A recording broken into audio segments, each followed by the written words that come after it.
Greenfield's a little bit unique for the fact that they transport everything to the treatment plant. There are no other overflow points out there on the collection system. We had a heavy rain, we had to report an overflow, and we were like the #1 in the state for polluters. And it wasn't that we were doing a bad job because the plant runs well, but still the system was we just couldn't pump enough, couldn't handle it.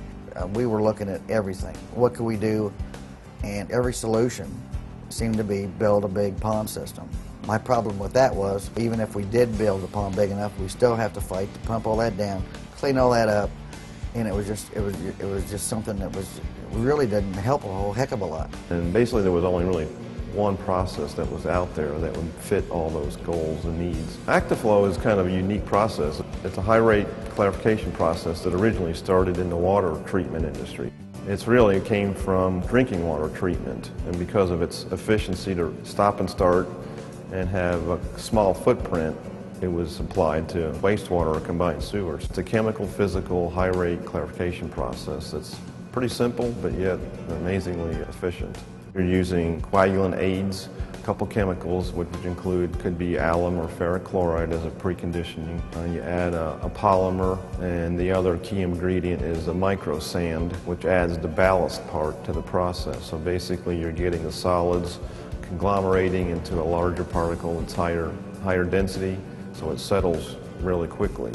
It was amazing how the guys picked it up within just a couple rainstorms. If it's a little weird or looking a little weird, they know how to adjust it. There's 3 or 4 adjustments. When it comes down to it, it's a chemical and a physical process that operators can make it work even if computer systems are down. So it's just a neat system that works well. We found out with that system we can treat 12 million gallons a day. It started off 8 million gallons a day, and they were able to adjust the weirs in it and come up with 12 million gallons a day. And when it's ready, boom, it kicks on automatically.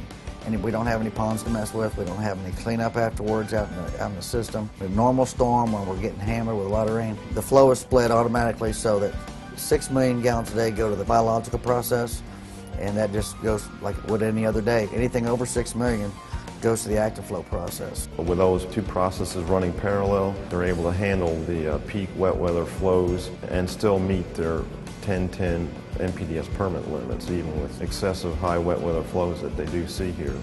The water that left the Actiflow was incredibly clean. It met all of our IDEM permits without having any filters on or anything. It just did an excellent job. It's kind of like a lifesaver for the city. Some of my guys like to fish, and there's a nice pond downstream that they go fishing in, and they used to have a lot of debris in there from the plant and flood outs, and now they just don't see that. It's doing an excellent job for the environment. I just don't know of any other system out there that even comes close to the capabilities of what that does.